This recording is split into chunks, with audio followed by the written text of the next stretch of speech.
호재라는 것은 그 기업이 예상했던 것 대비 더 잘할 때입니다.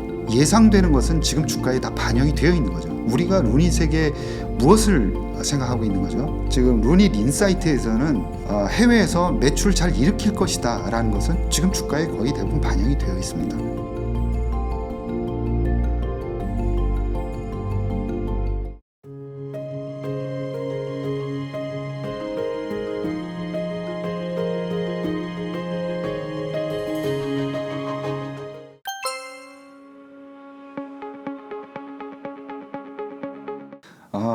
딱히 이제 바이오주만의 그 M&A 특징 이런 것을 보기는 굉장히 어렵고요. 바이오 업계에서는 M&A가 아주 활발하게 일어납니다. 왜 그러냐면 그 최근에 그런 M&A가 벌어지는 현상들이 더 빨라지고 있는데요. 이것은 뭐냐면 그 기술들의 융합이 굉장히 활발하게 벌어지고 있기 때문입니다. 무슨 얘기냐면 C라는 목표를 가기 위해서는 나는 A라는 기술을 들고 있는데 B가 절대적으로 필요한 겁니다. 이것을 우리 회사가 연구 개발을 한다? 이건 굉장히 어려운 거죠. 그래서 아예 B를 3으로 인해서 C 쪽으로 갈 수 있는 거죠. 그리고 문화상 이 바이오 업체들의 문화상 B라는 조직을 또 만들어서 연구 개발을 한다. 이건 굉장히 어렵습니다. 그래서 아예 인수를 해서 가는 전략들을 많이 사용을 하고 있는 거죠. 빅파마들도 여전히 마찬가지입니다. 그래서 바이오 업계에서는 기업을 인수하는 게 아주 일상화가 되어 있고 그런 것들은 이 기술들의 융합 시대가 다가오면서 더욱더 활발해지고 있다. 이렇게 이해하시면 좋을 것 같습니다.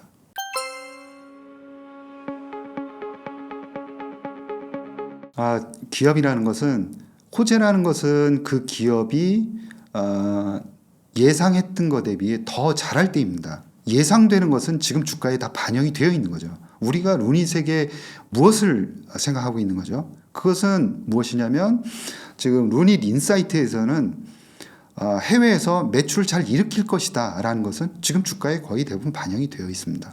그 속도가 더 빠르냐 안 빠르냐죠. 그래서 그것을 확인하는 것은 분기 실적입니다. 4분기 실적, 1분기 실적 나오면은 그것은 명확히 갈려질 겁니다. 두 번째는 루니스코프입니다. 루니스코프는 아직까지 기술 수출이라든가 된 적이 없는 거죠. 그래서 본격적인 기술 수출이 이루어질 것이다라는 기대감이 어느 정도 주가에는 되어 있는 겁니다. 더 호재라고 하는 것은 그 속도가 굉장히 빨라질 때라고 제가 늘 말씀을 드리는 거죠. 그래서 앞으로 우리가 확인해야 될 부분들이 있는 거예요. 주가가 횡보하는 이유는 그것을 확인하고 싶은 겁니다. 루닛 인사이트의 속도를 확인하고 싶고 루니스코프의 그 계약, 금액, 그 다음에 속도 이런 것들을 확인하고 싶은 거죠. 그 속도가 굉장히 빠르다. 그러면 주가의 상승 속도는 더욱더 빨라질 것입니다. 저는 그렇게 보고 있습니다.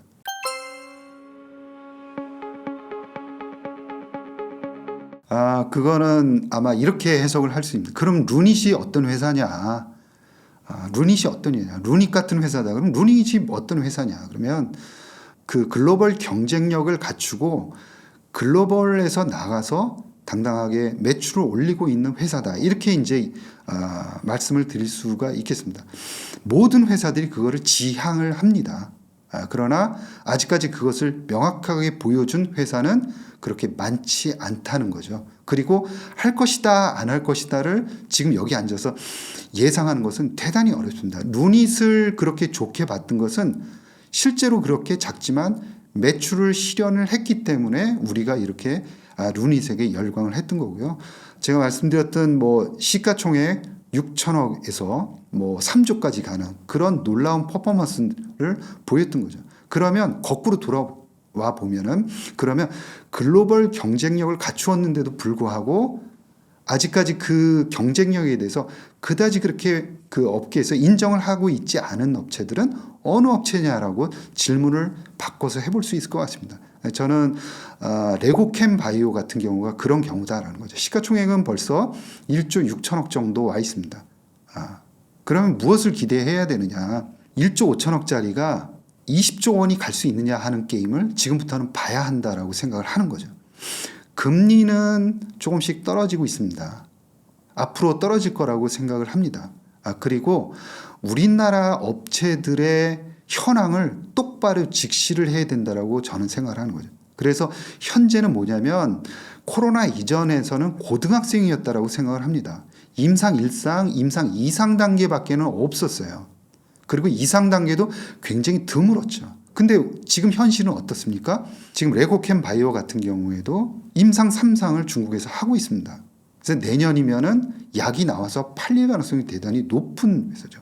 그리고 임상 3상 단계에 와 있고 지금 글로벌리 팔릴 그 약물들도 우리나라에서 많이 팔리고 나오고 있는 상황이지 않습니까? 그래서 우리나라는 현재 그 대학교 3학년 내지는 4학년 정도로 많이 올라왔다라는 거예요. 이거를 고등학생이나 아니면 중학생 취급해서는 안 된다라는 거죠.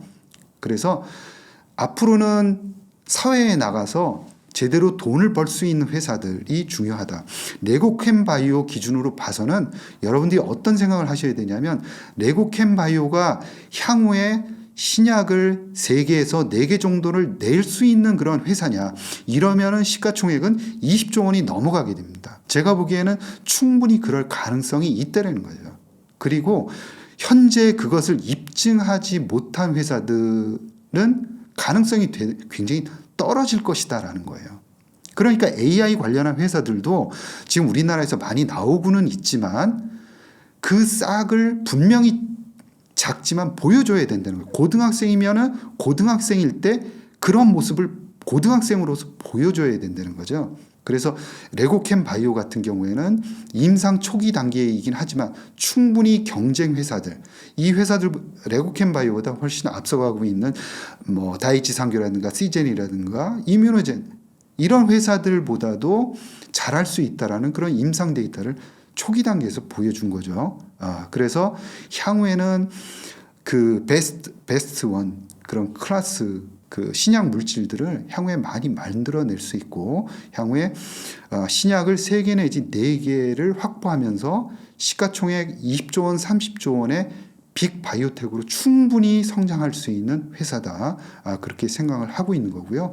루닛과 같은 경우에도 우리가 생각하는 것은 루닛이 지금 2조에서 3조 원을 왔다 갔다 하는 회사지만 여러분들이 생각하는 호재다, 악재다 이런 걸 떠나서 통합형 AI 플랫폼을 제대로 만들 수 있다 그러면 굉장히 큰 주가를 형성할 수 있다라고 생각을 합니다. 물론 이제 루니스코프도 굉장히 중요할 거고요. 그에 따른 매출액도 늘어날 겁니다. 그러나 그것은 조금 상당히 오래 있다 이 매출에 이제 들어올 겁니다. 그래서 여러분들이 보시는 것은 조금 더 장기적인 그런 시각으로 보고 향후 몇 년 후를 내다보면서 기업들의 핵심 경쟁력 그리고 그 핵심 경쟁력 안에서 충분히 투자를 하고 있느냐 하는 것이 대단히 중요하다. 이 레고캠 바이오 같은 경우에도 지금 500억 단에서 600억 그 사이에 매년 이제 연구 개발을 진행을 하고 있습니다. 이것은 이 회사로서 가장 써야 할 돈에 충분한 돈을 쓰고 있는 거죠. 모든 돈을 다 연구 개발에 투자를 하고 있다 이렇게 봐야 되는 겁니다. 그래서 레고캠 바이오 그다음에 루닛 같은 그런 회사들을 조금 더 장기적인 시각을 갖고 지켜봐야 된다 이렇게 생각합니다.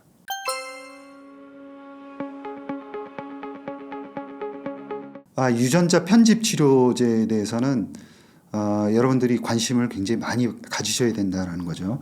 크리스퍼 카스9이라는 그런 그 유전자 가위가 발명된 것이 2012년도입니다. 그 현재 이제 툴젠이라든가 뭐 시비스라든가 브로드라든가 이런 회사들이 서로 이제 먼저 발명을 했다를 가지고 지금 법정에서 이제 싸우고 있는 그런 상황인데요. 이게 이제 10년 만에 치료제로 승인이 된 겁니다. 어떻게 보면 굉장히 빨리 치료제가 개발되었다 이렇게 볼 수가 있습니다. 유전자 편집 치료제라는 것은 어떻게 보면은 가야 할 곳의 최상단이다 이렇게 이제 봐야 되고요. 이 유전자 편집 치료제 그 기술을 가지고 다양한 치료제들이 개발될 가능성이 높고 올해 그 설문조사에 의하면은 가장 연구 개발이 많이 되고 투자가 이루어져야 되는 그런 모달리티는 바로 CGT, 즉 유전자 치료제, 세포 치료제다, 이렇게 이제 얘기들이 많이 진행이 되고 있습니다. 그렇듯 이 시장은 앞으로 굉장히 성장 속도가 빠를 것이다, 이렇게 생각이 되고요. 2029년 기준으로 해서 한 100조 원 시장에 큰 시장으로 성장할 것이다, 이렇게 전망이 되고 있습니다. 따라서 유전자 편집 치료제에 대한 그 관심을 불러일으키는 그런 중요한 계기가 이 카스게비가 만들었다, 이렇게 생각을 하고 있고요. 아직까지는 유전자 편집 치료제가 초기 단계입니다. 그래서 임상 이상 단계가 24개밖에 안 되고요. 전부 다 전임상 이전 단계입니다. 그래서 아직까지는 이제 연구 개발을 막 시작하는 그런 단계다, 이렇게 볼 수 있고요. 2025년부터는 치료제가 한 2-3개씩 나올 가능성이 굉장히 높습니다.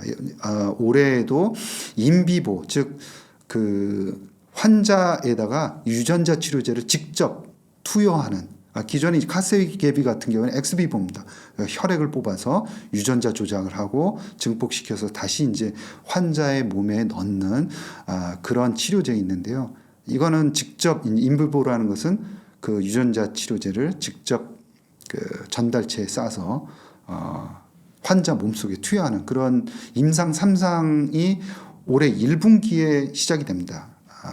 인텔리아의 NTLA 2001이 임상 3상을 시작을 하게 됩니다. 그래서 내년 정도면 아마 데이터와 또 NDA 이런 것이 진행이 될 것 같거든요. 그래서 올해는 유전자 치료제, 세포 치료제가 투자가 많이 되고 내년부터는 다시 상업화가 단계에 이르고 그 후부터는 굉장히 발전 속도가 세포 치료제, 유전자 편집 치료제와 더불어서 빨리 진행이 될 가능성이 있다. 그때 정도 되면 벌브라든가 빔 테라피틱스 같은 회사들의 약 물질들도 후기 임상 단계로 들어가면서 거의 대부분 활성화될 것 같고요. 그때 한 2-3년 정도 된다 그러면 요번에 카스게비가 만든 이 유전자 치료제, 이 겸상적혈구 이 치료제가 거의 3년 정도가 되지 않습니까? 올해부터 이제 판매에 들어갈 텐데요. 아마 그 버텍스라는 크리스퍼와 버텍스가 같이 이제 카스게비를 만들었는데 버텍스가 상업화에 이제 주도권을 가지고 시작을 합니다. 이 회사는 현재 한 13조 원 정도의 현금을 많이 들고 있는 그런 시가총액을 한 130조 원 되는 회사입니다. 따라서 상업화에 굉장히 공을 들일 거고 치밀하게 할 가능성이 굉장히 높습니다. 그래서 기대를 해봐도 될 것 같고요. 한 3년 정도 그 상업화를 진행을 하면서 이 유전자 치료제가 상당히 안정되고 위험이 적으면서 또 편리한 그런 원타임 이벤트로 환자를 치료하는 굉장히 중요한 치료제다. 그런 인식들을 많이 확산시킬 거다, 이렇게 생각을 합니다. 그래서 버텍스라는 회사가 상업화를 한 게 된 거는 상당히 행운이다, 개인적으로 이렇게 보고 있고요. 앞으로 3년 정도는 유전자 치료제, 편집 치료에 대해서 관심을 많이 가져야 되는 그런 시기다라고 생각을 합니다.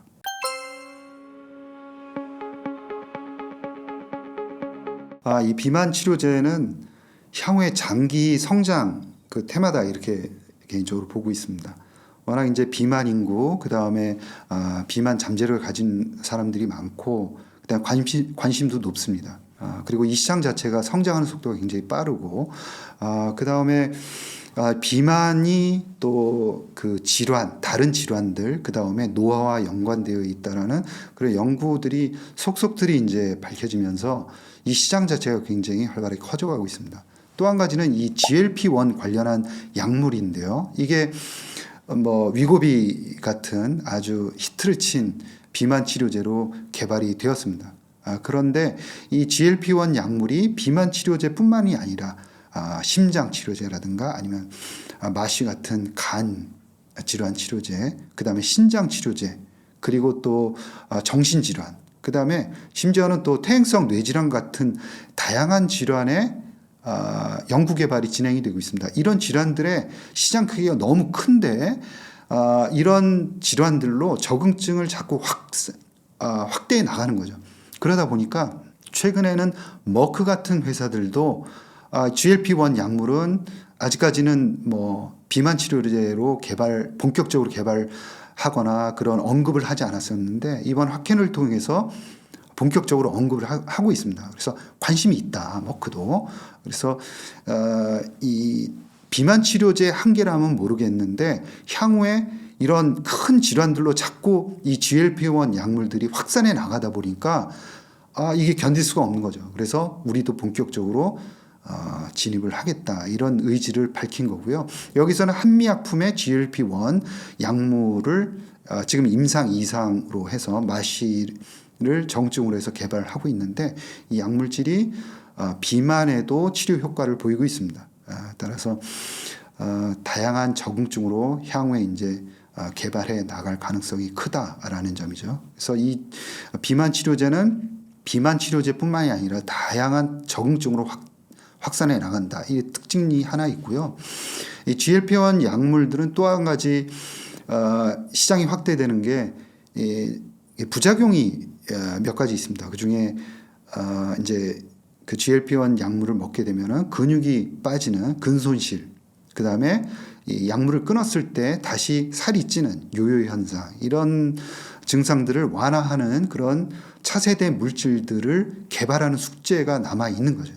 그래서 이런 그 새로운 그 개선된 그런 비만증 치료제들이 현재 병용 치료로 해서 개발이 되고 있는 상황입니다. 거기다가 현재 위고비 같은 경우에는 주 1회 주사제이면서 아직까지 우리나라에 이제 들어오고 있지도 않은 상황이죠. 그래서 환자의 편리성을 조금 더 증대시킨 이제 주사 주기를 늘린다든가 아니면은 경구용으로 만드는 그런 쪽으로 이제 개발이 진행이 되고 있습니다. 이렇게 두 가지 방향으로 크게 이제 비만 치료제는 연구가 진행이 될 것 같고, 이 ADC 관련해서는 ADC가 제가 보기에는 그 플랫폼, 즉 약물 전달체 플랫폼으로 재해석이 되고 있다. 저는 이제 그렇게 보고 있습니다. 그러니까 ADC, 항체 약물 전달체입니다. 링커 플랫폼이죠.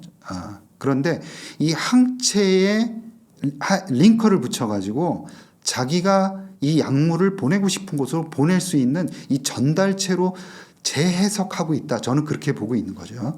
그래서 최근에 이 전달체를 가지고 다양한 응용 연구들이 진행이 되고 있습니다. 항체를 떼버리고 이중항체를 넣는다든가 아니면 이 약물도 기존의 그 미세소관이라는 암세포의 이 틀을 형성하고 있는 미세소관의 소 단위인 튜뷸린을 억제하는 튜뷸린 억제 약물을 이제 그 붙인다든가 아니면 DNA를 억제하는 약물을 붙인다든가 종류는 두 가지였었는데 최근에는 약물 분해제 프로탁을 붙인다든가 아니면은 방사선 물질을 붙인다든가 이렇게 이 응용이 굉장히 다양해지고 있습니다. 이것은 ADC 시장이 굉장히 많이 커져갈 수 있다라는 가능성들을 보이고 있는 거죠.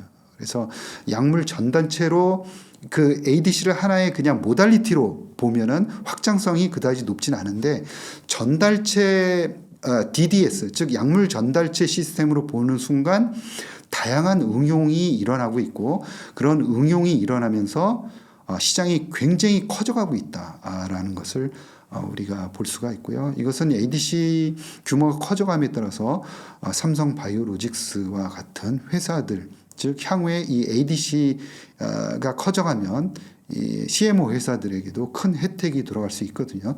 그래서 이런 회사들의 연관성도 우리가 같이 지켜봐야 된다라는 점을 강조하고 싶습니다.